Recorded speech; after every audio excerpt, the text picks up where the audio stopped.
नमस्कार बच्चों, आज हम फिर मिले हैं और आज हम एक बहुत ज़रूरी चैप्टर, बहुत ज़रूरी अध्याय पढ़ने जा रहे हैं जो है उच्च पादपों में प्रकाश संश्लेषण, फोटोसिंथेसिस इन हायर प्लांट्स। अब ये चैप्टर इसलिए ज़रूरी है क्योंकि हर साल नीट में इससे क्वेश्चंस आते हैं, कभी 3, कभी 4, बहुत कभी 5 भी हो जाते हैं। छोटा सा चैप्टर है लेकिन 4-5 क्वेश्चन का वेटेज है, तो हम पढ़ना शुरू करते हैं। लेकिन उससे पहले मैं मिलवाता हूँ आपको अपनी रैंक प्लस हिंदी मीडियम की टीम से, जो आपको अलग अलग सब्जेक्ट्स पढ़ाएंगे और आपके सिलेक्शन में सहायता करेंगे। तो बढ़ते हैं आगे, और हमारा जो चैप्टर है वो है प्रकाश संश्लेषण। प्रकाश संश्लेषण का मतलब क्या है? प्रकाश संश्लेषण का मतलब है सूर्य के प्रकाश की उपस्थिति में हरे पौधों द्वारा भोजन का निर्माण। अब भोजन का निर्माण कैसे करेंगे? भोजन का निर्माण करेंगे सरल अकार्बनिक तत्वों से। तो देखें बेटा, मैं यहां पर लिख रहा हूं सरल तत्वों से या तत्वों द्वारा जटिल कार्बनिक भोजन का संश्लेषण। कार्बनिक भोजन का संश्लेषण, इसको हम कहते हैं प्रकाश संश्लेषण। एक और जरूरी बात यह है कि इसमें आपको क्या क्या चीजें जरूरत पड़ेंगी। तो इसकी एक बड़ी सिंपल सी सरल सी जो समीकरण है वो लिखते हैं। इसमें चाहिए हमें कार्बन डाइऑक्साइड माने CO2 के 6 मोल, 6 अणु, और जिससे हम यहाँ रिएक्शन करवा रहे हैं 12 जल के अणुओं से, और ये मिलकर हमें दे रहा है कार्बोहाइड्रेट्स। क्या दे रहा है? कार्बोहाइड्रेट्स माने C6H12 और O6। ठीक है। अब क्योंकि यह जल के 6 अणु उपयोग होते हैं, वैसे हमने यहाँ 12 लिखे हैं, और यहाँ पर ऑक्सीजन उत्पन्न होती है और जल के 6 अणु भी यहाँ पर निकलते हैं। अब कोई चीज बन रही है, अगर सोचो मजदूर दीवार बना रहा है तो वो ऊर्जा भी खर्च करेगा, तो यहां पर हम लिखते हैं प्लस ऊर्जा। यहां ऊर्जा का खर्च होता है, और यहां पर एक बहुत जरूरी चीज चाहिए होती है पौधों को, वो है प्रकाश। तो सौर्य प्रकाश को हम लिखते हैं E=H μ, ये आपने पढ़ा है फिजिक्स में। और यहां पर हमें चाहिए पर्णहरिम। क्या चाहिए? पर्णहरिम। पर्णहरिम माने हरा रंजक, हरा वर्णक, जिसे हम इंग्लिश में क्लोरोफिल कहते हैं। अब ये बहुत, मैं आपको एक अच्छी चीज बता रहा हूं जो आपका यहीं की यहीं आपका ये क्लियर हो जाएगा। सबसे पहले जो प्रकाश संश्लेषण होता है वो 2 चरणों में विभेदित होता है। पहला चरण होता है प्रकाशीय अभिक्रियाएं, प्रकाशीय लाइट रिएक्शन, जो सूर्य के प्रकाश की उपस्थिति में होती हैं। और प्रकाशीय अभिक्रियाएं जो हैं उसमें हमें क्या मिलता है? उसमें हमें ATP मिलते हैं, उसमें हमें NADPH मिलते हैं, और उसमें हमें ऑक्सीजन मिलती है। क्या मिलती है? ऑक्सीजन।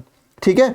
तो ऑक्सीजन किससे मिलती है? ऑक्सीजन मिलती है जल के टूटने से। तो यहां पर मैंने जल से निकाली है ऑक्सीजन। तो ये क्या है? ये हैं, यहीं पर लिख दे रहे हैं प्रकाशीय अभिक्रिया माने लाइट रिएक्शंस। ठीक है। और ये क्या होता है? प्रकाशीय अभिक्रियाएं में हो रहा है ऑक्सीकरण, क्योंकि ऑक्सीजन निकल रही है, ऑक्सीडेशन हो रहा है, ऑक्सीकरण हो रहा है। अब देखिए बेटा, नेक्स्ट मैं आपको बताता हूं ये ठीक है। अब ये जो CO2 है, ये CO2 क्या बना रही है? ये CO2 बना रही है भोजन माने कार्बोहाइड्रेट्स माने ग्लूकोज। और ये क्या है? ये है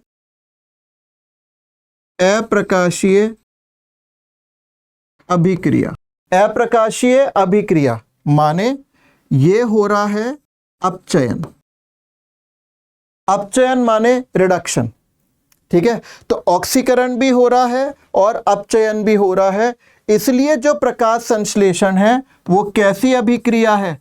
वो है एक रिडॉक्स अभिक्रिया। रिडॉक्स में इसका मतलब होता है अपचयन, रिडक्शन। यहां पर मैं लिख दे रहा हूं, ये है रिडक्शन, और OX का मतलब है ऑक्सीकरण, माने ऑक्सीडेशन। तो प्रकाश संश्लेषण की अभिक्रिया में अपचयन और ऑक्सीकरण एक साथ होता है, इसलिए इसको हम कहते हैं क्या, रिडॉक्स अभिक्रिया। ठीक है, तो बेटा ये आपको याद होना चाहिए। और एक चीज जो मैं आपको आगे भी बताऊंगा वो ये है कि प्रकाशीय अभिक्रिया कहाँ होती हैं। प्रकाशीय ये सारी अभिक्रिया हरित लवक में होती हैं, लेकिन मैंने आपको कोशिका वाले अभी 3 दिन पहले जब आपको हरित लवक पढ़ाया था, तो हरित लवक की संरचनात्मक इकाई हमने क्या बताई थी, जल्दी बोलो, क्या बताई थी, थाइलाकॉइड। तो ये जो प्रकाशीय अभिक्रिया है ये कहाँ होती हैं, ये होती हैं थाइलाकॉइड में। और थाइलाकॉइड के गुच्छों को हम क्या कहते हैं, थाइलाकॉइड के गुच्छों को हम कहते हैं ग्रेना, और ये होती है कहाँ, स्ट्रोमा लैमिली, स्ट्रोमा लैमिली में। और ये जो अप्रकाशीय अभिक्रियाएं हैं ये कहाँ होती हैं, ये होती हैं हरित लवक के आधारीय तत्व में, जिसको हम कहते हैं क्या, जल्दी बोलो, जल्दी बोलो, माइटोकॉन्ड्रिया के आधारीय तत्व का क्या नाम था, मैट्रिक्स। हरित लवक के आधारीय तत्व का क्या नाम है, स्ट्रोमा। तो ये अप्रकाशीय अभिक्रियाएं होती हैं स्ट्रोमा। ठीक है बेटा, तो ये याद करने वाली बात है। और प्रकाश संश्लेषण सबसे पहले कहां से शुरू हुआ था, प्रकाश संश्लेषण जीवाणुओं ने शुरू किया था। और ऑक्सीजनिक प्रकाश संश्लेषण जिसमें ऑक्सीजन की उत्पत्ति हुई थी वो प्रारंभ हुआ था नील हरित शैवाल से, माने ब्लू ग्रीन एल्गी। ये आप नोट रखना, ये बहुत काम आने वाला है। अब टॉपिक है प्रकाश संश्लेषण की रूपरेखा। ये मेरे पढ़ाने का थोड़ा सा अलग है। एनसीईआरटी में जब आप शुरू करते हैं तो कुछ प्रयोग दिए हुए होते हैं, तो बेटा प्रयोग आप खुद देख लेना। जोसेफ प्रीस्टली के प्रयोग हैं, एंगलमैन के प्रयोग हैं, जूलियस वॉन साक्स के प्रयोग हैं। एक प्रयोग है जिसमें मोमबत्ती रखी हुई है, उसके ऊपर एक कांच का जार उल्टा कर दिया है, तो बिना ऑक्सीजन के वो मोमबत्ती बुझ जाती है। मोमबत्ती के साथ चूहा रखा हुआ है, चूहा भी मर जाता है क्योंकि ऑक्सीजन नहीं है, लेकिन उसके अंदर जब एक पुदीने का पौधा, मिंट का पौधा लगाते हैं तो मोमबत्ती भी जलती रहती है और चूहा भी जीवित रहता है। इससे ये पता चल जाता है कि वो मिंट का पौधा ऑक्सीजन बाहर दे रहा है, जिससे मोमबत्ती भी जल रही है, क्योंकि ज्वलन के लिए, मोमबत्ती को जलने के लिए ऑक्सीजन चाहिए और चूहे को जिंदा रहने के लिए ऑक्सीजन चाहिए। तो ये प्रयोग अपने आप पढ़ने के हैं। अब इंपॉर्टेंट चीज आती है प्रकाश संश्लेषण की रूपरेखा, आउटलाइंस। तो देखिए यहां मैं लिख रहा हूं प्रकाश संश्लेषण।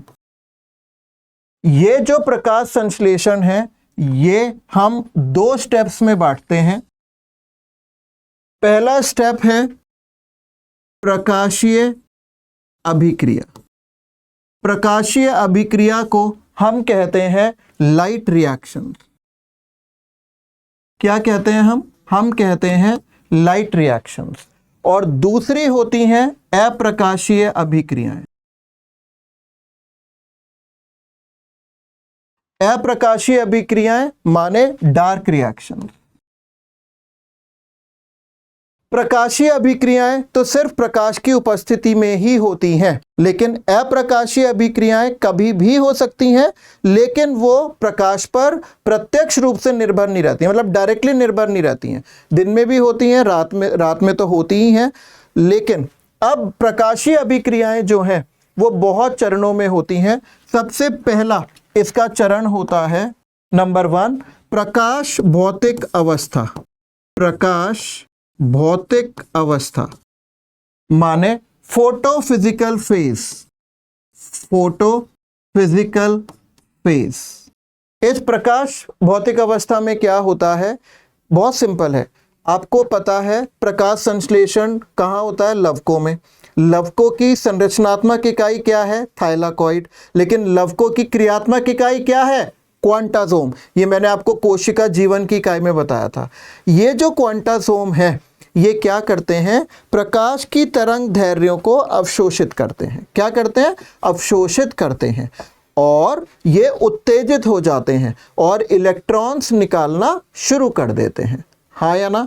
इसी के साथ आपकी दूसरी अवस्था जो होती है वो है प्रकाश रासायनिक अवस्था, प्रकाश रासायनिक अवस्था माने फोटोकेमिकल फेज। फोटोकेमिकल फेज, इसमें इलेक्ट्रॉन्स निकलते हैं एक प्रकाश तंत्र से और या तो उसी में वापस आ जाते हैं या दूसरे प्रकाश तंत्र में चले जाते हैं। इसलिए ये जो प्रकाश रासायनिक अवस्था है ये फिर 2 चरणों में पूर्ण होती है। वो चरण कौन कौन से हैं? नंबर ए वो है चक्रीय प्रकाश फॉस्फोरीकरण और दूसरा है अचक्रीय प्रकाश फॉस्फोरीकरण। साइक्लिक फोटोफॉस्फोराइलेशन और नॉन साइक्लिक फोटोफॉस्फोराइलेशन, वैसे तो हम ये बहुत डिटेल में पढ़ने जा रहे हैं, लेकिन बेटा इसमें मैं आपको एक चीज़ बता देता हूँ। चक्रीय प्रकाश फॉस्फोरीकरण से हमें प्राप्त होते हैं 2 ATP। क्या प्राप्त होते हैं? 2 ATP। और अचक्रीय प्रकाश फॉस्फोरीकरण से हमें मिलता है 1 ATP, हमें मिलता है 1 NADPH और हमें मिलती है ऑक्सीजन। तो ज़्यादा फायदा किस में है? फायदा है अचक्रीय प्रकाश फॉस्फोरीकरण में, जिसको अभी हम पढ़ेंगे थोड़ी देर के बाद। अब क्या होता है, दिन के समय हमें ये दोनों एक साथ चलते हैं, चक्रीय अचक्रीय। इससे 2 ATP मिलते हैं, इससे 1 ATP, 1 NADPH और ऑक्सीजन। अब ये कहाँ से प्रकाशीय अभिक्रियाएं कहाँ होती थी? थाइलाकॉइड में। यहाँ से ये निकलकर जाते हैं स्ट्रोमा में। आपको पता है ना, स्ट्रोमा में डार्क रिएक्शंस होते हैं, अभी पीछे ही बताया था, और वहाँ पर चलाते हैं अप्रकाशीय अभिक्रियाएं। तो अप्रकाशीय अभिक्रियाएं अलग अलग पौधों में अलग अलग तरीके से होती हैं। तो पौधे होते हैं 2 तरीके के, या तो होते हैं C3 पादप या फिर होते हैं C4 पादप। C3 पादपों में जो अप्रकाशीय अभिक्रिया होती हैं वो केवल एक ही तरीके से होती हैं और उसको कहते हैं केल्विन चक्र। क्या कहते हैं बेटा? केल्विन चक्र। और C3 पादप में ये 2 चरणों में पूर्ण होती है। इसको यही पढ़ लेना। पहला चरण होगा H व स्लैक परिपथ और दूसरा होता है केल्विन चक्र। इसका मतलब है पौधा कोई भी हो, जो भोजन बनेगा वो सिर्फ और सिर्फ केल्विन चक्र से बनेगा।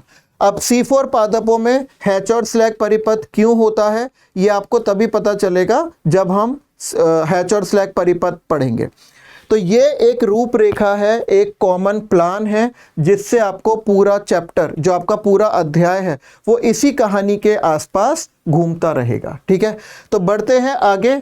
और पहले मैं आपको ये बताने जा रहा हूँ, ये मैंने आपको कोशिका जीवन की इकाई में भी बताया था कि प्रकाश संश्लेषण का स्थल, प्रकाश संश्लेषण का स्थल होता है पादपों में। कुछ स्पेशल, कुछ विशेष कोशिकाएं होती हैं, पर्ण मध्योतक कोशिकाएं, माने मीजोफिल सेल्स। तो मीजोफिल सेल्स के हरित लवकों में, तो मैं यहां पर लिख रहा हूं पर्ण मध्योतक कोशिकाओं। किसके? पर्णों के। पर्णों की पर्ण मध्योतक कोशिकाओं, मतलब लीव्स की मीजोफिल सेल्स के हरित लवकों में, माने क्लोरोप्लास्ट्स। तो ये आपका पूरा एक क्लोरोप्लास्ट का चित्र है, हरित लवक का चित्र है, जिसमें ये जो है, ये क्या है जो पीली पीली दिखाई दे रही है, ये है हमारी बाह्य लवकीय झिल्ली। आपको पता है लवक द्विझिल्ली युक्त कोशिकांग होते हैं। ये क्या है? ये है आंतरिक लवकीय झिल्ली। और जो लवकों के अंदर आधारीय तत्व होता है, उस आधारीय तत्व को हम क्या कहते हैं? हम कहते हैं स्ट्रोमा। तो ये आपको स्ट्रोमा दिखाई दे रहा है। और ये जो है, ये है हरित लवक की संरचनात्मक इकाई, जिसको हम कहते हैं थाइलाकॉइड। क्या कहते हैं? थाइलाकॉइड। लेकिन इस थाइलाकॉइड के समूह को देखो यहाँ पर बनाया हुआ है, ये जो पूरा है यहाँ से लेकर यहाँ तक, ये क्या कहलाता है? ये कहलाता है आपका क्या, जल्दी बोलो, ग्रैना।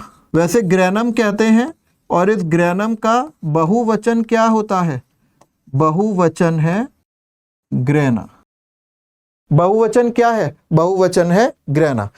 और ये पूरा ग्रैना ही दिखाया हुआ है, तो इसको भी ऐसे भी आप लेबल कर सकते हैं। और ये दो ग्रैनम को जोड़ने वाली एक पतली सी लेयर है, एक झिल्ली है, जिसे कहते हैं स्ट्रोमा लैमेली। क्या कहते हैं? Stroma lamellae. अब आपको अच्छे से पता है कि लवकों में डीएनए भी होता है, तो ये लवकों का डीएनए है, तो इसको कहते हैं cDNA, माने लवकीय डीएनए, क्लोरोप्लास्टिडियल डीएनए, ठीक है। और ये है राइबोसोम, और आपको पता है लवक में किस प्रकार के राइबोसोम होते हैं? 70S प्रकार के राइबोसोम उसमें पाए जाते हैं। तो ये इसकी प्रमुख नामांकन है, मेन लेबलिंग्स हैं। अब बढ़ते हैं आगे, समय बिल्कुल वेस्ट नहीं करना है। जो मैं कीवर्ड्स बोल रहा हूं उन कीवर्ड्स में से ही सीधे सीधे प्रश्न इसमें नीट में आते हैं। आगे बढ़ते हैं, प्रकाशीय अभिक्रियाएं। तो प्रकाशीय अभिक्रियाओं में मैंने आपको बता दिया कि जो क्वांटासोम है वो छोटे छोटे बंडलों में, छोटे छोटे पैकेट्स में सौर ऊर्जा को अवशोषित करते हैं, और वो सौर ऊर्जा को अवशोषित करते हैं, और जो अभिक्रिया केंद्र होता है वो उत्तेजित हो जाता है, और फिर वो दो प्रकार से क्या चलाता है? इलेक्ट्रॉन परिवहन तंत्र, ठीक है। तो ये हम बताएंगे यहां पर, इलेक्ट्रॉन परिवहन तंत्र। इलेक्ट्रॉन्स ये गति करते हैं एक प्रकाश तंत्र से, उत्तेजित होते हैं, और फिर इनको कोई ग्रहण करता है, और ये जो प्रकाश तंत्र है ये उत्तेजित हो जाता है, इलेक्ट्रॉन्स को मुक्त करता है। इलेक्ट्रॉन्स एक्साइटेड माने उत्तेजित अवस्था में आ जाते हैं, फिर नीचे की ओर गति करते हैं, जिसको कहते हैं डाउनहिल यात्रा, डाउनहिल जर्नी, और वो वापस इलेक्ट्रॉन उस प्रकाश तंत्र में चला जाता है। तो ये जो प्रकाशीय अभिक्रियाएं हैं, इनमें दो प्रकार के इलेक्ट्रॉन परिवहन तंत्र होते हैं, और जिनसे हमें क्या उत्पाद मिलता है? हमें क्या क्या मिलता है? हमें मिलता है ATP, हमें मिलता है NADPH, और हमें मिलती है ऑक्सीजन। ये तीनों फिर जाते हैं हरित लवक के स्ट्रोमा में, और वहां पर जाकर चलाते हैं अप्रकाशीय अभिक्रिया, ठीक है। तो आगे बढ़ते हैं, चक्रीय प्रकाश फॉस्फोरीकरण, माने इसको हम बोलते हैं cyclic photo phosphorylation. Cyclic photo phosphorylation, ये जो चक्रीय प्रकाश फॉस्फोरीकरण है, इसमें सिर्फ एक ही प्रकाश तंत्र काम लेता है। आगे बढ़ने से पहले मैं आपको दो एक चीजें और बता देता हूं कि दो प्रकार के प्रकाश तंत्र होते हैं। एक होता है प्रकाश तंत्र 1 PS1, और दूसरा होता है फोटो सिस्टम या प्रकाश तंत्र 2। ये जो प्रकाश तंत्र 1 होता है ये 703 नैनोमीटर के प्रकाश को अवशोषित करता है, और 703 को जब अब अगर आप राउंड ऑफ करेंगे तो हम इसको लिख सकते हैं P700। लेकिन प्रकाश तंत्र 2 जो होता है वो 683 नैनोमीटर के प्रकाश को अवशोषित करता है, और उसे हम लिख सकते हैं P680। क्या लिख सकते हैं? P680, हाँ या ना। अब हम पढ़ रहे हैं चक्रीय प्रकाश फॉस्फोरीकरण। तो चक्रीय प्रकाश फॉस्फोरीकरण में सबसे पहले क्या होगा, ये आप बनाना सीख जाएंगे, बहुत ही सरल है। मैंने भी ये 11वीं में सीखा था और आज तक एज इट इज़ याद है। तो इसमें सबसे पहले मैंने नीचे ये बनाया है अपना प्रकाश तंत्र, और मैंने यहाँ पर लिखा है P700। अब इस P700 को ये कैसे उत्तेजित होता है? सुबह सुबह धूप निकलती है सूरज के प्रकाश से, तो मैंने यहां पर सूरज बना दिया है। सूरज ने इसे प्रकाश दिया है, और इसके बीच में इस क्वांटासोम के अंदर जितने भी वर्णक होते हैं, जितने भी सहायक वर्णक होते हैं जैसे कैरोटेनॉइड, ज़ेंथोफिल, वो सभी सूर्य के प्रकाश को अवशोषित करते हैं और अभिक्रिया केंद्र को अपनी ऊर्जा देते हैं, जिससे उत्तेजित होकर क्या होता है, इससे इलेक्ट्रॉन निकलता है और इस इलेक्ट्रॉन को कौन ग्रहण करता है बेटा, इसको ग्रहण करता है फेरिडॉक्सिन। तो मैंने यहां पर लिख दिया है FD और ये जा क्या रहा है, इलेक्ट्रॉन। तो यहां पर मैं FD का मतलब लिख रहा हूं, FD का मतलब है फेरोडॉक्सिन, ठीक है, ये लोहा आयरन युक्त तत्व होता है। अब इस फेरिडॉक्सिन से जो इलेक्ट्रॉन होता है वो कहाँ जाता है, वो जाता है अगले इलेक्ट्रॉन ग्राही पर, जिसको हम कहते हैं प्लास्टोक्विनोन। क्या कहते हैं, PQ बराबर प्लास्टोक्विनोन, ठीक है। तो यहां से इलेक्ट्रॉन गया हमारा किसके पास, प्लास्टोक्विनोन के पास। अब प्लास्टोक्विनोन ने ये इलेक्ट्रॉन दिया साइटोक्रोम को। साइटोक्रोम दो तरीके के इसमें भाग लेते हैं, एक होता है साइटोक्रोम B6, तो मैंने यहां पर लिख दिया है साइटोक्रोम B6। और साइटोक्रोम B6 से ये किसको गया है, ये गया है साइटोक्रोम F को। अब जब प्लास्टोक्विनोन ने अपना इलेक्ट्रॉन साइटोक्रोम B6 को दिया, तो उस समय क्या हुआ, देखिए उस समय ADP माने एडिनोसिन डाइफॉस्फेट ने संयोजन किया Pi से, मतलब अकार्बनिक फास्फोरस से, और हमें मिला एक ATP। क्या मिला, ATP। और जब साइटोक्रोम B6 ने साइटोक्रोम F को इलेक्ट्रॉन दिया, उस समय भी एक ATP उत्पन्न हुआ, माने ADP प्लस Pi बराबर ATP। एक ATP यहां मिला, एक ATP यहां मिला, तो अभी तक हमें यहां से क्या मिल चुके हैं, 2 ATP। ये बात बहुत अच्छे से आपको ध्यान में रखनी है। अब साइटोक्रोम F ने इलेक्ट्रॉन दिया, मैं यहां लिख रहा हूं पहले CYT। CYT का मतलब है साइटोक्रोम। इसने इलेक्ट्रॉन दिया PC को, और PC क्या है, PC है प्लास्टोसाइनिन। क्या है बेटा, प्लास्टोसाइनिन। तो यहां पर मैंने लिखा है प्लास्टोसाइनिन, ये आया है यहां इलेक्ट्रॉन, और ये प्लास्टोसाइनिन याद रखना, ये PS1 मतलब प्रकाश तंत्र 1 का चाहने वाला है, ऐसे याद करो, स्पेसिफिक है, चाहने वाला है, और ये हमेशा इलेक्ट्रॉन किसको देता है, PS1 को। तो आपकी श्रृंखला याद रहेगी, ferredoxin, plastoquinone, cytochrome B6, cytochrome F, plastocyanin और वापस। तो ये जो पूरा है, ये नीचे तक जो आ रहा है, ये क्या है, ये है डाउनहिल यात्रा, माने डाउनहिल जर्नी, क्योंकि बस एक ही बार वो ऊपर जा रहा है उत्तेजित होकर, फिर वो इलेक्ट्रॉन विभिन्न इलेक्ट्रॉन ग्राहियों से पास होता हुआ, परिवहित होता हुआ, वापस से उसी प्रकाश तंत्र में वापस से दे दिया जाता है। और इस पूरे चक्र में हमें क्या मिल रहा है, वो यहां मैं स्टार बनाकर लिख रहा हूं, हमें चक्रीय प्रकाश फास्फोरीकरण से मात्र 2 ATPs का फायदा हो रहा है, ये आपको याद रखना है। तो ये है आपका चक्रीय प्रकाशीय फास्फोरीकरण। अब बढ़ते हैं आगे और चलते हैं अचक्रीय प्रकाश फास्फोरीकरण पर, माने कि नॉन साइक्लिक फोटो फॉस्फोराइलेशन। अब चक्रीय में सबसे पहले कौन सा प्रकाश तंत्र उत्तेजित हुआ था, PS1। अचक्रीय में सबसे पहले कौन उत्तेजित होगा, PS2। PS2 माने P680, PS2 माने P680। तो मैंने यहां पर बनाया है P680।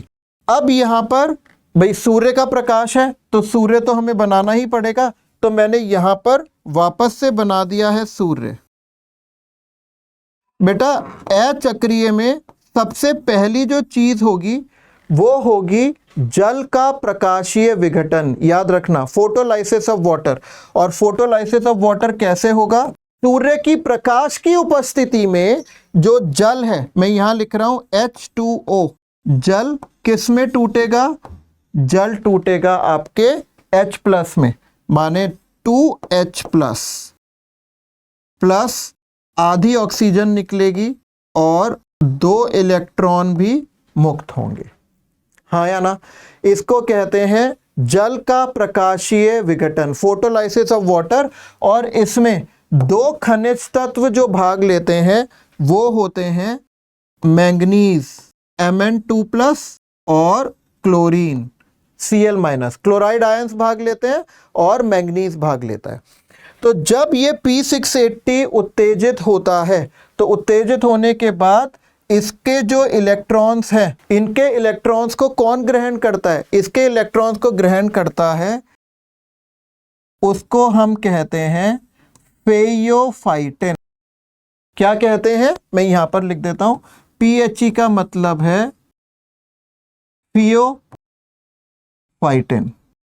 क्या मतलब है बेटा? फियोफाइटिन। ठीक है, तो फियोफाइटिन ग्रहण करता है और यहां पर मैं इलेक्ट्रॉन लिख दे रहा हूं, और ये फियोफाइटिन इलेक्ट्रॉन किसे देता है? उधर किससे दिया था? FD ने। जल्दी बोलो, याद करो, याद करो जल्दी। मैंने अभी बताया था, वहां पर जो FD था वो इलेक्ट्रॉन देता था प्लास्टोक्विनोन को, लेकिन यहां पर जो PHE है ये भी किसे देता है? ये भी देता है प्लास्टोक्विनोन को। तो मैंने यहां पर लिखा है प्लास्टोक्विनोन। इसकी मैं फुल फॉर्म नहीं लिख रहा हूं क्योंकि अब मैं आपको बता चुका हूं। और ये प्लास्टोक्विनोन इलेक्ट्रॉन किसे देते हैं? ये देते हैं साइटोक्रोम B6 को। तो मैंने यहां पर लिखा है साइटोक्रोम B6। साइटोक्रोम B6 किसको देगा? साइटोक्रोम F को। लेकिन वहां पर इस चरण में और इस चरण में दोनों में ATP बने थे, लेकिन यहां पर सिर्फ एक ही चरण में ATP बनता है, इस वाले में। तो मैं यहां लिख रहा हूं ADP + PI, ये देता है ATP।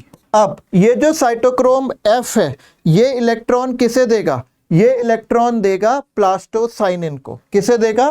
प्लास्टोसाइनिन। आपको कुछ याद आया? ये जो प्लास्टोसाइनिन है ये किसका चाहने वाला है? PS1 का। ये PS2 को वापस कभी इलेक्ट्रॉन नहीं देता, ये इलेक्ट्रॉन देता है हमें हमारे PS1 को, माने P700 को। अब ये P700 के जो अभिक्रिया केंद्र है ये भी उत्तेजित हो जाते हैं, और अब ये इलेक्ट्रॉन किसे देंगे? इनका इलेक्ट्रॉन कौन ग्रहण करेगा?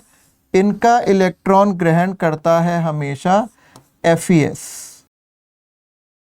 FeS मतलब आयरन सल्फर प्रोटीन, लौह सल्फर प्रोटीन। ये FeS किसको इलेक्ट्रॉन देता है? ये देता है FD को, माने फेरिडॉक्सिन को।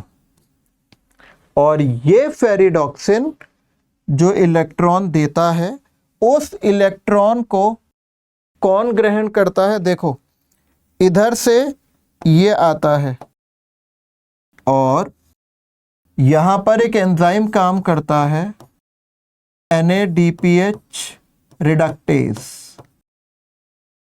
और NAD+ किस में बदल जाता है? NADP+, NADPH + H+, मतलब हमें NADPH2 मिल जाता है। तो यहां पर हमें किस किस का फायदा हुआ? एक तो हम ये वाला, ये जो H+ है ये यहां से आए हैं, ठीक है। तो हमें यहां पर मिला है एक ATP, हमें यहां पर मिला है एक NADPH, और यहां पर हमें मिला है आधी ऑक्सीजन। क्या मिला है? आधी ऑक्सीजन। ये देखो, इधर से शुरू हुआ, इधर आया और इधर आया। तो जब हिल ने, ये रॉबर्ट हिल ने दी थी रिएक्शन, ये अभिक्रिया, तो इन्होंने जब इसको ऐसे बनाया तो हम इसको N कहते हैं, लेकिन ये कॉपी पर ऐसे बना रहे थे तो इनके ये ऐसे बना, तो इसलिए इसको कहते हैं Z स्कीम। क्या कहते हैं बेटा? Z स्कीम, क्योंकि ये Z की आकृति की चक्र बन गया था। ठीक है, तो ये हो गया आपका क्या? अचक्रीय प्रकाश फॉस्फोरीकरण और चक्रीय प्रकाश फॉस्फोरीकरण।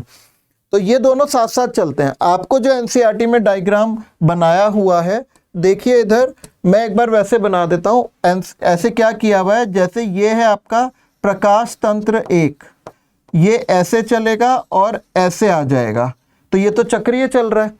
और या फिर PS2 एक्टिवेट होगा, ऐसे चलेगा और ऐसे आ जाएगा, तो इसका मतलब दोनों की दोनों एक साथ चलते हैं। वैसे भी जब दिन निकलता है तो ऐसा तो होगा नहीं कि 700 नैनोमीटर का प्रकाश एकदम आ जाएगा, तो पहले कौन सा उत्तेजित होता है? PS2। तो दोनों चक्र एक साथ चलते हैं और ये मिला है आपको अचक्रीय से, ठीक है, और चक्रीय से मिले थे 2 ATP। तो ये सारी चीजें लवक के स्ट्रोमा में चली जाती हैं और अब जाकर वो चलाएंगी क्या? वो जाकर चलाएंगी अप्रकाशीय अभिक्रियाएं, जिसको हम कहते हैं डार्क रिएक्शंस। क्या कहते हैं? Dark reactions.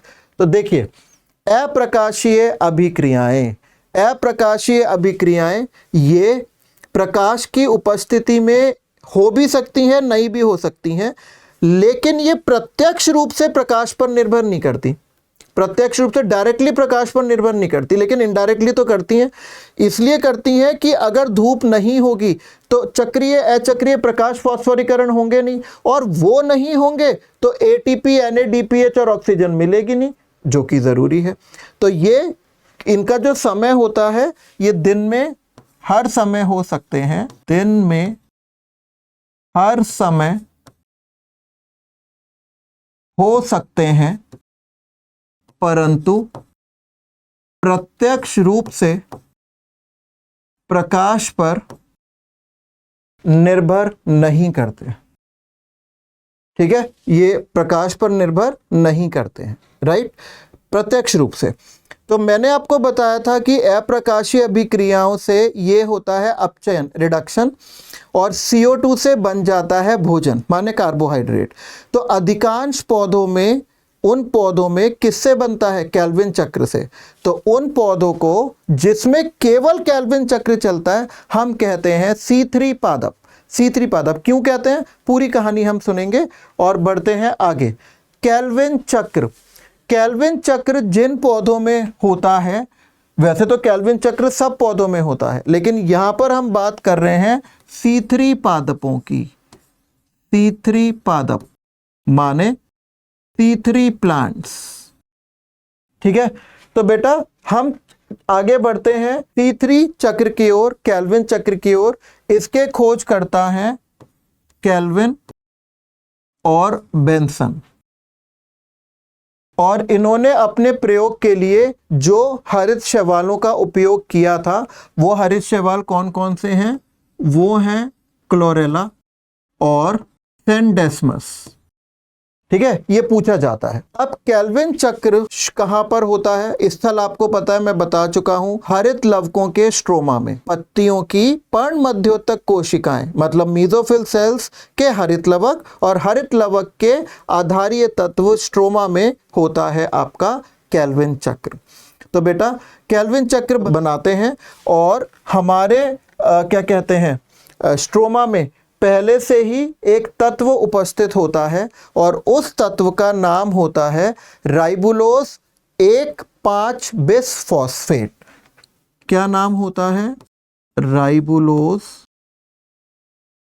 1,5 बिसफॉस्फेट।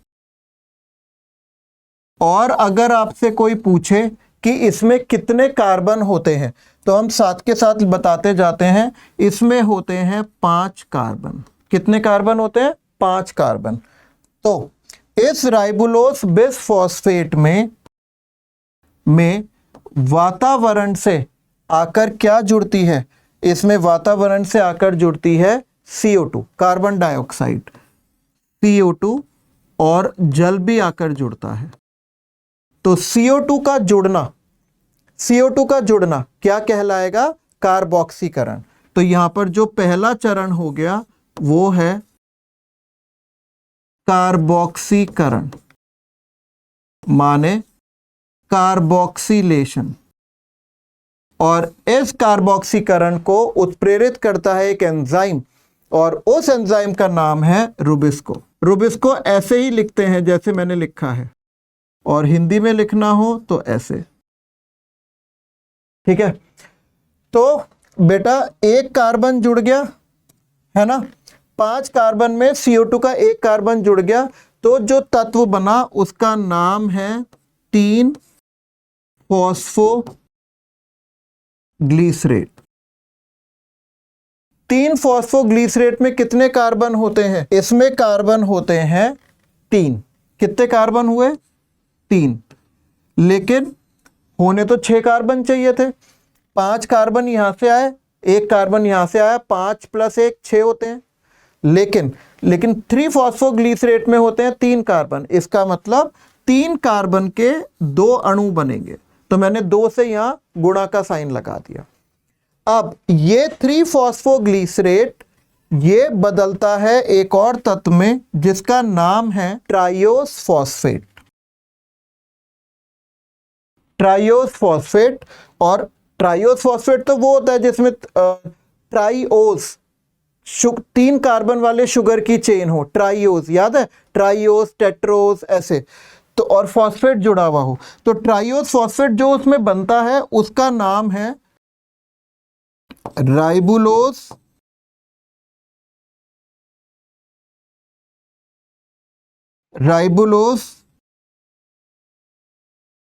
ये इस ट्राइओस फॉस्फेट का पूरा नाम है, ठीक है। अब क्या होगा? ये जो बना है इससे यहां पर, इसमें कितने कार्बन हैं? 5 कार्बन। और इस चरण का क्या नाम है? इस चरण को हम कहते हैं अपचयन। क्या कहते हैं? अपचयन, माने रिडक्शन। और सुने बेटा, ये अपचयन तो हो गया, रिडक्शन हो गया। अब इस रिडक्शन के चरण में यहां पर खर्चा होता है 2 ATP का। आपको याद आया ये 2 ATP कहां से आए थे? ये ATP आए थे प्रकाशीय अभिक्रियाओं से। और क्या बाहर निकल गया? ADP। और यहां पर खर्चा होता है 2 NADPH का। और क्या निकल जाएगा? NADP+। तो ये खर्चे वाला चरण है, यहां पर खर्चा करना पड़ता है। लेकिन इधर तो 6 कार्बन थे, 6 कार्बन से 5 कार्बन बने। अब बेचारा एक कार्बन कहां गया? वो बेचारा एक कार्बन यहां से निकला यहां, और यहां जाके नीचे इकट्ठा हो गया। कहां क्या हो गया? इकट्ठा। क्यों इकट्ठा हो गया? क्योंकि आपको पता है हमारे ग्लूकोज में कितनी कार्बन होती हैं? ग्लूकोज में होती हैं 6 कार्बन। तो एक कार्बन यहां पर एकत्रित हो गया, इसका मतलब इस चक्र को 6 बार चलना पड़ेगा, तब यहां पर बनेगा ग्लूकोज, शर्करा व अन्य कार्बोहाइड्रेट्स। ग्लूकोज, शर्करा व अन्य कार्बोहाइड्रेट्स, ठीक है। तो इसका मतलब यहां पर मैं लिख दे रहा हूं गुणा 6, क्योंकि ये आपको कैलकुलेशन में बड़ा सहायता करेगा। अब ये जो ट्राइओस फॉस्फेट है, ये ट्राइओस फॉस्फेट किस में बदलता है? राइबुलोस 1,5 बिसफॉस्फेट में। अब देखो इस राइबुलोस 5 फॉस्फेट में 5वें कार्बन पर फॉस्फेट है, यहां पर पहले और 5वें दोनों पर फॉस्फेट है, तो इसको एक फॉस्फोरस चाहिए। तो इसको वो फॉस्फेट कौन देगा? इसको फॉस्फेट देगा ATP। तो एक ATP यहां पर खर्चा होएगा, और वो फॉस्फेट यहां पहली स्थिति पर, पोजीशन पर जाकर जुड़ेगा, और यहां पर हमारा एक ADP बाहर निकल जाएगा, ठीक है। तो इस चरण को हम कहते हैं राइबुलोज 1,5 बिस फॉस्फेट को शॉर्ट फॉर्म में कैसे लिखते हैं? RUBP। कैसे लिखते हैं? RUBP। तो यहां पर इस चरण का नाम हो जाएगा RUBP का पुनरुद्भवन, माने रीजनरेशन ऑफ RUBP। तो ये है आपका केल्विन चक्र। ये आप लिख लीजिए। ग्लूकोज के एक अणु बनाने के लिए, ग्लूकोज के एक अणु बनाने के लिए ये केल्विन चक्र 6 बार चलेगा, तब जाकर एक ग्लूकोज अणु बनेगा। और एक बार चक्र चलता है तो कितने एटीपी खर्च होते हैं? 2 ATP और 3 ATP खर्च हुए और 2 NADPH खर्च हुए। तो वो मैं यहां लिखकर आपको बता रहा हूं, एक केल्विन चक्र में ऊर्जा का खर्च कितना खर्च हुआ? बराबर 3 ATP, जिसमें से 2 ATP का खर्चा यहां हुआ है और 1 ATP का खर्चा यहां हुआ है। 3 ATP हो गए, 3 ATP और 2 NADPH। और आपको पता है, वो भी मैं यहां पर लिख रहा हूं, ग्लूकोज के एक अणु के लिए केल्विन चक्र 6 बार चलेगा। कितनी बार चलेगा? 6 बार। तो ऊर्जा व्यय होगी, मतलब ऊर्जा का खर्चा कितना होगा? देखो बहुत आसान है। 3 ATP इंटू 6, तो 6 गुणा 3 18 ATP इसका खर्चा हो रहा है। और NADPH कितने खर्चे हो रहे हैं? 2 एक चक्र में, तो 6 चक्र में हो गए 12 NADPH। तो ये हमें चाहिए। और ये हमें किससे मिलेगा? ये हमें मिलेगा प्रकाशीय अभिक्रियाओं से। ठीक है बेटा।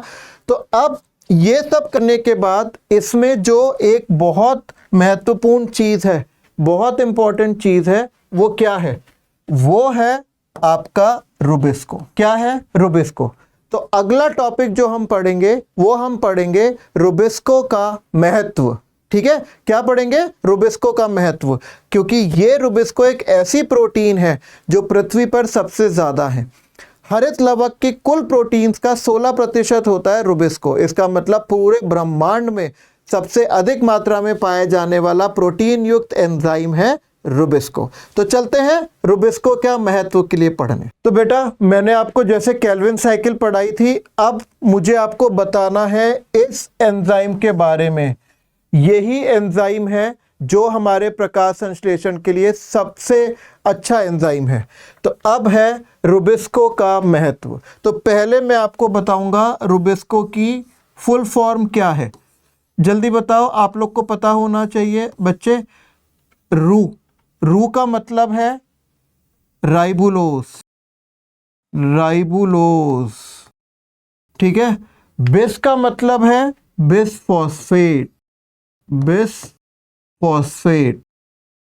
ठीक है, ये बिस का हो गया। अब सी का अलग है, ओ का अलग है। सी का मतलब है कार्बोक्सिलेज ऑक्सीजनेस। तो ये इसका एंजाइम का पूरा नाम है और इसका मतलब ये है कि ये एंजाइम 2 तरीके से काम करता है। पहला तरीका है कार्बोक्सिलेज की तरह और दूसरा तरीका है ऑक्सीजनेस की तरह। हाँ या ना? तो सबसे पहले मैं आपको बताता हूं कि होता क्या है।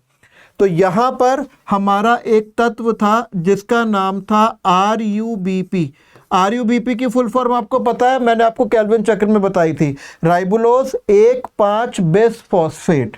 तो ये जो RUBP है, इस RUBP में क्या चीज आकर जुड़ेगी? इसमें आकर जुड़ेगा हमारा CO2।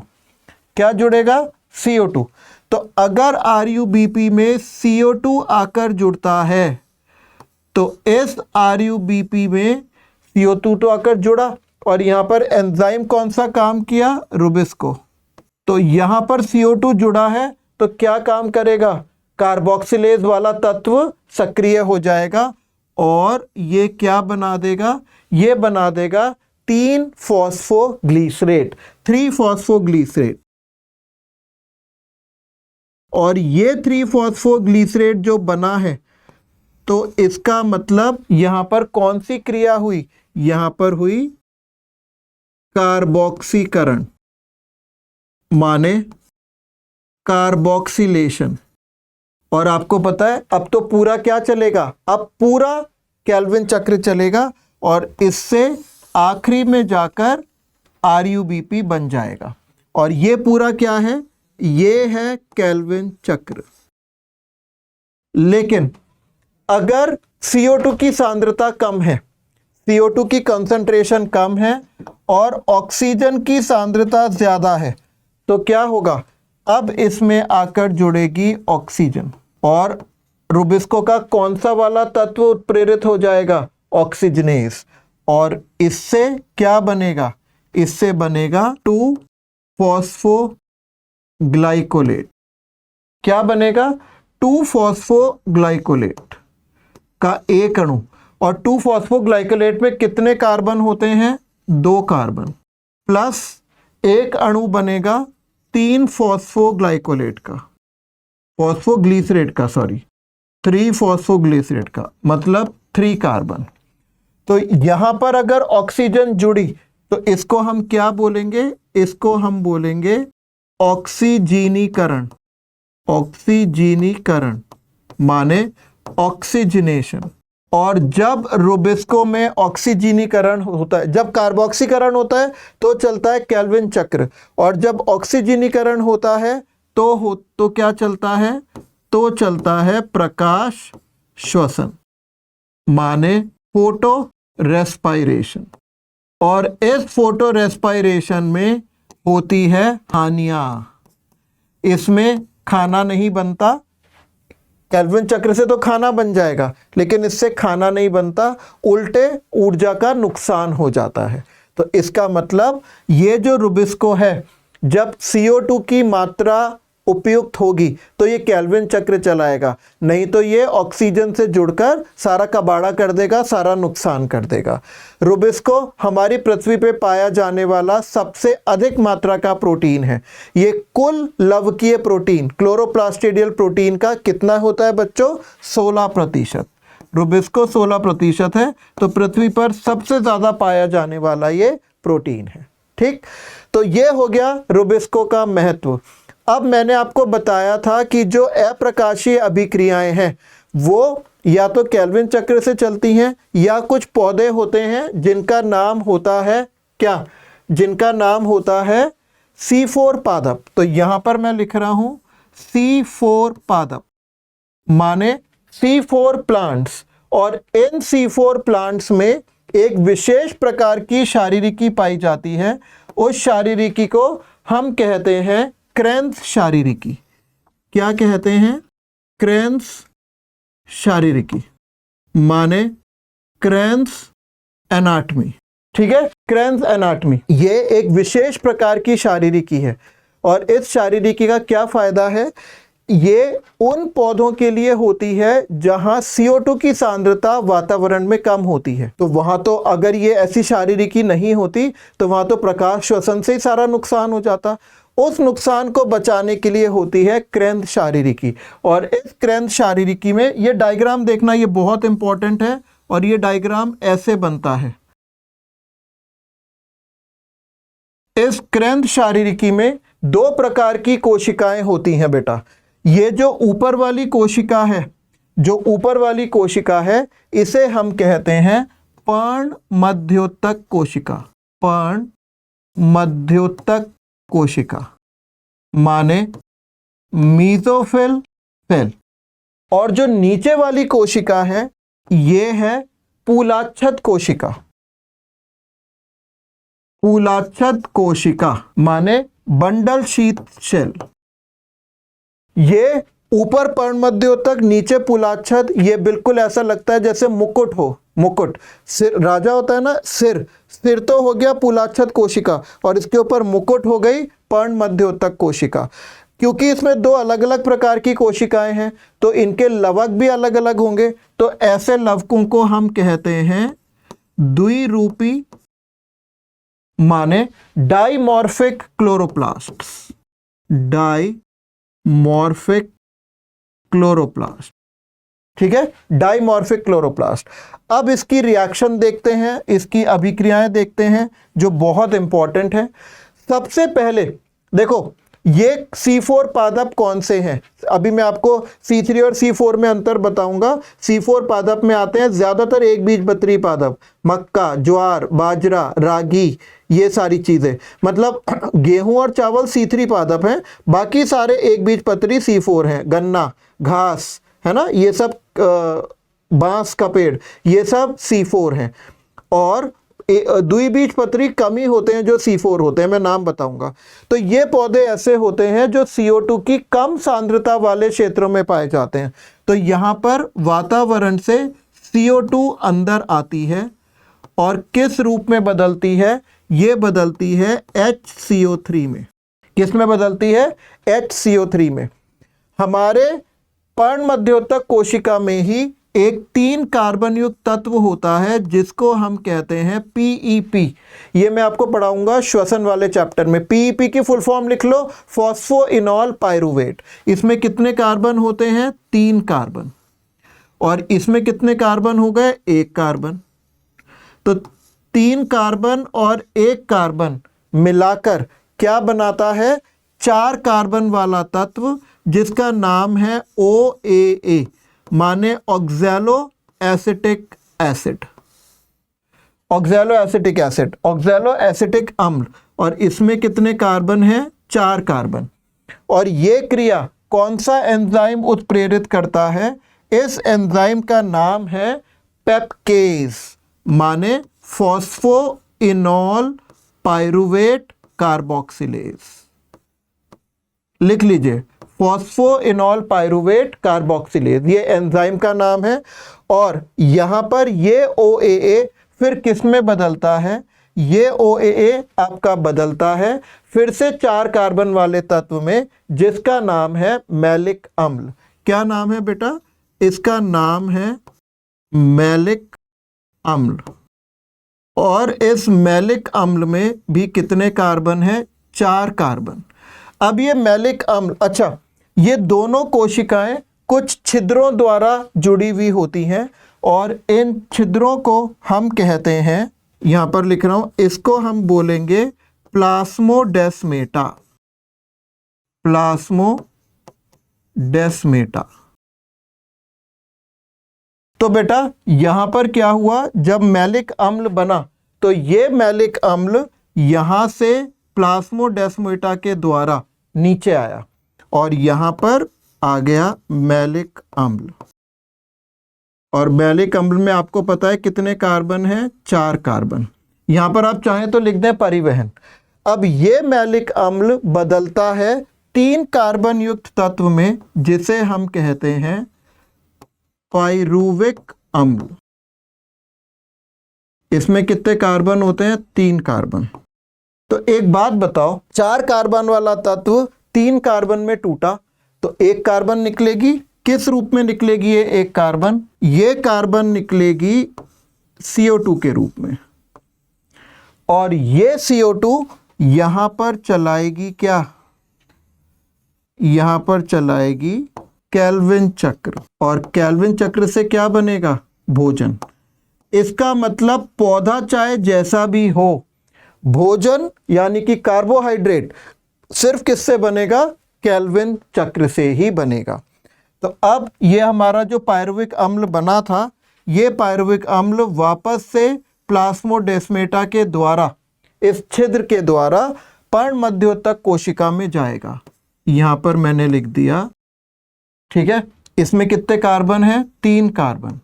और ये पायरुविक अम्ल वापस से क्या बना देंगे, ये फॉस्फोइनॉल पायरुवेट। और इस चरण में खर्चा होगा 2 ATP का।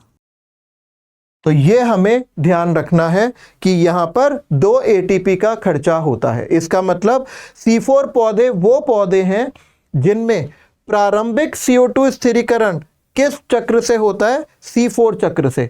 इसलिए इसका, क्योंकि इसका पहला उत्पाद क्या है? 4 कार्बन युक्त यौगिक जिसका नाम है ऑक्सैलोएसिटिक एसिड, और ये एक प्रकार का अनुकूलन है जिसमें CO2 की सांद्रता को बढ़ाया जाता है केल्विन चक्र के लिए। तो इसमें C4 पादपों में प्रकाश श्वसन द्वारा हानि नहीं होती, क्योंकि यहाँ पर तो पेप्केस काम कर रहा है और वहाँ पर कौन काम करता है? पहले रुबिस्को। तो रुबिस्को में जैसे ही कार्बन की CO2 की मान कम हुआ, उसने ऑक्सीजनेज की तरह कार्य किया। लेकिन यहाँ पर पेप्केस है। पेप्केस का पूरा रूप है फॉस्फोइनॉल पाइरुवेट कार्बोक्सिलेज। ठीक है, तो आपको C4 पाथवे समझ में आ गई। और इसकी खोज की थी हैच और स्लैक ने, इसलिए इसको हैच और स्लैक परिपथ कहते हैं। तो यहाँ पर ये बहुत इंपॉर्टेंट है। इसमें कोई भी क्वेश्चन आए उसका उत्तर यही होगा। क्या उसका उत्तर होगा? क्रेंद शारीरिकी, द्विरूपी लवक। इसमें प्रारंभिक CO2 स्थिरीकरण कहाँ होता है? पर्ण मध्य उत्तक में। और अंतिम दोबारा कहाँ होता है? पुलाच्छद कोशिका में। यहाँ पर पर्ण मध्योतक कोशिका में कौन सा एंजाइम कार्बोक्सीकरण करता है? PEPकेस, फॉस्फोइनॉल पाइरुवेट कार्बोक्सिलेज। और दूसरा यहाँ पर कौन करता है? रुबिस्को। यहाँ पर रुबिस्को पुलाच्छद कोशिका में है, लेकिन यहाँ पर पर्ण मध्योतक कोशिका में क्या है? पेप्केस। तो ये अंतर आपको ध्यान रखने हैं, क्योंकि इसी के साथ हम शुरू करते हैं अपना आज का ये प्रकाश श्वसन। प्रकाश श्वसन क्या है? प्रकाश श्वसन है प्रकाश की उपस्थिति में भोजन के द्वारा ऊर्जा का उत्पादन। और ये एक निरर्थक क्रिया है। ये एक निरर्थक क्रिया है क्योंकि इसमें ऊर्जा का ह्रास होता है। और दूसरी बात, ये 3 कोशिकांगों में होता है। ये 3 कोशिकांगों में होता है। वो क्या क्या है? नंबर 1 है माइटोकॉन्ड्रिया, नंबर 2 है पेरोक्सीसोम जो एक सूक्ष्म काय है, पेरोक्सीसोम, और नंबर 3 जो है वो क्या है? वो है हरित लवक। ठीक है, अब ये एक वेस्टफुल प्रोसेस है, ये एक बड़ा खराब क्रिया है जिसमें ऊर्जा का ह्रास होता है और भोजन भी नहीं बनता, उल्टा भोजन टूट जाता है। अब लास्ट पॉइंट है इसका, प्रकाश श्वसन को बढ़ाने वाले कारक। प्रकाश श्वसन कैसे बढ़ता है? प्रकाश श्वसन बढ़ता है नंबर 1 ऑक्सीजन की अधिक सांद्रता से। ये तो मैंने आपको बताया ही था C3 साइकिल में, अगर ऑक्सीजन ज़्यादा है तभी ऑक्सीजनेस सक्रिय होगा उसका। नंबर 2 CO2 की कम सांद्रता से। ऑक्सीजन की सांद्रता तभी तो तुलनात्मक रूप से ज़्यादा होगी जब CO2 की सांद्रता कम होगी। प्रकाश की अधिक तीव्रता से। तो इन सब से प्रकाश श्वसन में वृद्धि होती है। क्या होती है? वृद्धि होती है। चलिए, तो ये है प्रकाश श्वसन। तो प्रकाश श्वसन किस में होता है? C3 पादपों में। C3 पादपों में प्रकाश श्वसन होता है, लेकिन C4 पादपों में प्रकाश श्वसन नहीं होता है। हाँ या ना? ठीक है, चलिए अब एक चीज मुझे, चलो अब हमारा आज का आखिरी टॉपिक जिसमें से ज्यादा नीट वाले सवाल पूछते हैं वो है C3 पादपों और C4 पादपों में अंतर। तो मैंने सबसे पहले यहां पर लिखा है C3 पादप और यहां मैंने लिखा है C4 पादप। ठीक है बेटा, तो सबसे पहला पॉइंट है चक्र के खोजकर्ता। चक्र के खोजकर्ता मतलब C3 चक्र किसने खोजा? C3 चक्र खोजा केल्विन ने, लेकिन C4 चक्र खोजने वाले थे हैच व स्लैक। ठीक है बेटा, अब ये होता कहाँ है? पादपों में उपस्थिति। तो लगभग लगभग C3 पादप कितने होते हैं? 90%। और C4 पादप कितने होते हैं? C4 पादप होते हैं लगभग लगभग 3%। क्योंकि जो 7% बचते हैं वो C4 पादपों के और अन्य पादप होते हैं जिनको हम कहते हैं कैम पादप, जिनके अंदर मोटी क्यूटिकल पाई जाती है, उपत्वचा, जैसे नागफनी, ओपुंशिया, कैक्टस जिसे कहते हो, यूफोर्बिया, जैसे एलोवेरा जिसको आप ग्वारपाठा कहते हैं, वो सब कैम पादपों की श्रेणी में आते हैं। ठीक है। नाउ नंबर 3, इसमें जो प्रारंभिक CO2 स्थिरीकरण वो कहां पर होता है? अब C3 पादपों में तो एक ही तरह की कोशिका होती हैं, तो इसको लिखेंगे पर्ण मध्योतक कोशिका। बेटा कोशिका को मैं ऐसे लिख रहा हूं, ठीक है।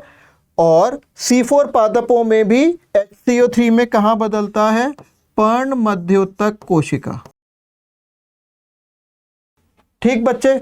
फिर इसमें नंबर 4 इसमें है प्रथम स्थायी उत्पाद। आपको याद होगा C3 पादपों में जो पहला स्थायी उत्पाद है वो है फॉस्फोग्लिसरेट। ठीक है। जबकि C4 पादपों में है ऑक्सैलो एसिटिक एसिड। फॉस्फोग्लिसरेट में कितने कार्बन है? 3 कार्बन। और ऑक्सैलो एसिटिक एसिड में कितने कार्बन है? 4 कार्बन। तो पहला स्थायी उत्पाद यहाँ 3 कार्बन युक्त है, इसलिए इस चक्र को C3 चक्र कहते हैं। और C4 पादपों में पहला स्थायी उत्पाद में 4 कार्बन है, इसलिए उसको C4 चक्र या C4 पादप बोला जाता है। ठीक है बेटा। अब अगला पॉइंट है प्रथम CO2 ग्राही। प्रथम CO2 ग्राही। प्रथम CO2 ग्राही क्या है बेटा? यहां पर आपको याद है फॉस्फोग्लिसरेट बना था, तो उसको बनने के लिए CO2 किस में जुड़ी थी? CO2 जुड़ी थी राइबुलोज 1,5 बिसफॉस्फेट में, जिसमें कितने कार्बन थे?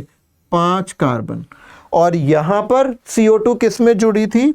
वो जुड़ी थी PEP में, फॉस्फोइनॉल पायरुवेट में, जिसमें कितने कार्बन थे? 3 कार्बन। ठीक है ना। अब इसके बाद अगला पॉइंट है, ध्यान से देखना, नंबर 6, केल्विन चक्र का स्थल। अब C3 पादपों में तो एक ही तरह की कोशिकाएं होती हैं, तो केल्विन चक्र कहां चलेगा? इसमें पर्ण मध्योतक कोशिकाएं। लेकिन C4 पादपों में केल्विन चक्र नीचे वाली कोशिकाओं में चलती थी, और नीचे वाली कोशिकाओं का नाम है पर्ण मध्योतक कोशिकाएं। क्या नाम है? पर्ण मध्योतक कोशिकाएं। तो ये आपको तभी आ सकता है जब आपको वो दोनों चक्र बहुत अच्छे से ध्यान हो। ठीक है। अब नेक्स्ट पॉइंट है नंबर 7, रुबिस्को की उपस्थिति। इसमें तो कोशिकाएं एक ही प्रकार की होती है, तो यहां रुबिस्को होगा पर्ण मध्योतक कोशिकाओं में। लेकिन C4 पादपों में बेटा गड़बड़ हो गया, यहां पर पर्ण मध्योतक कोशिकाएं थी, यहां पर मैंने बोला था वो, लेकिन लिख दिया पर्ण मध्योतक। सॉरी बेटा, यहां पर होना चाहिए फूलाच्छत कोशिकाएं। तो केल्विन चक्र यहां नीचे चलता है, तो रुबिस्को भी कहां होगा? नीचे, माने फूलाच्छत कोशिकाएं। अगला पॉइंट कहता है पेप्केस की उपस्थिति, माने फॉस्फोइनॉल पायरुवेट कार्बोक्सिलेज की उपस्थिति। C3 पादपों में तो होती ही नहीं है, और इसमें पेप्केस कहाँ होता है? पेप्केस होता है ऊपर वाली कोशिका में, माने पर्ण मध्योतक कोशिकाओं में। ठीक है बेटा। तो ये कुछ इंपॉर्टेंट पॉइंट्स हैं। अब बढ़ते हैं और आगे। मैं वापस से यहां पर लिख रहा हूं C3 पादप, और यहां पर लिख रहा हूं C4 पादप। तो यहां पर हम पढ़ते हैं 9। एक चक्र में व्यय मतलब खर्च हुए एटीपी। C3 पादप में आपको पता है यहां पर 3 एटीपी खर्च हुए हैं, लेकिन C4 पादपों में कितने एटीपी खर्च हुए हैं? 5, 2 ऊपर वाले कोशिकाओं में भी, तो 5 एटीपी। ठीक है, फिर अगला पॉइंट है, ये बहुत इंपॉर्टेंट है क्योंकि ये आपको कैलकुलेशंस में सहायता करेंगे। पॉइंट नंबर 10, एक चक्र में व्यय हुए NADPH। तो यहां पर 2 NADPH खर्च हुए हैं, लेकिन उसके सामने ज्यादा नहीं खर्च हुए हैं, 2 ही NADPH खर्च हुए हैं, 2 ही NADPH खर्च हुए हैं। ठीक है, अब अगला पॉइंट मतलब नंबर 11, पूरा ग्लूकोज के एक अणु बनाने में कितने एटीपी खर्च हैं? ग्लूकोज के एक अणु के लिए खर्च हुई एटीपी व NADPH। तो 6 बार चलेगा चक्र, है ना? तो 6 × 3 18 एटीपी प्लस 6 दूनी 12 NADPH, और यहां पर 5 × 6 30 एटीपी प्लस 12 NADPH। ठीक है, तो यहां जाकर आपकी सारी जो गणनात्मक चीजें हैं, जो सारी कैलकुलेशंस हैं, वो आपको यहां आकर समझ में आएंगी। अब आपका नेक्स्ट है उदाहरण नंबर 12। उदाहरण, तो C3 पौधे में ज्यादातर, पहले मैं उदाहरण में पॉइंट नंबर A लिख रहा हूं, द्विबीजपत्री। तो यहां पर C3 पादप में अधिकांश द्विबीजपत्री होते हैं, अधिकांश, जैसे आम। ठीक है, आम जो है वो कौन सा पौधा है? C3 है। सूरजमुखी कैसा है? C3 है। और आप ज्यादातर जितने भी डाइकॉट्स या द्विबीजपत्री सोच सकते हो वो इसके उदाहरण हैं, जैसे सरसों। लेकिन C4 पादपों में बहुत कम द्विबीजपत्री होते हैं जो उदाहरण होते हैं, और बहुत कम में आपके उदाहरण है चौलाई, जिसे एमरैंथस कहते हैं। क्या कहते हैं? एमरैंथस, चौलाई के साथ साथ इसमें होता है बथुआ आजकल सर्दियों में आता है, इसके पराठे खाए जाते हैं, बथुआ। ठीक है, चौलाई, बथुआ, और फिर और भी होते हैं जैसे यूफोरबिया आदि। और आखिरी में इसके बचते हैं एक बीजपत्री में यहां पर तो बहुत कम होते हैं, 2 ही मैं लिख रहा हूं, वो है गेहूं और चावल, और सामने हम लिखेंगे अधिकांश, जैसे ज्वार, बाजरा, रागी, है ना? जितने भी गेहूं चावल को छोड़कर बाकी के सारे हैं, मक्का, गन्ना, घास, बांस आदि। ठीक है, और ये तो आपको पता ही है। एक और पॉइंट आखिरी लिखकर खत्म कर देते हैं इसको, वो है, इस पे स्टार बनाकर लिख रहा हूं, प्रकाश श्वसन C3 पादपों में तो होता है, लेकिन C4 पादपों में नहीं होता।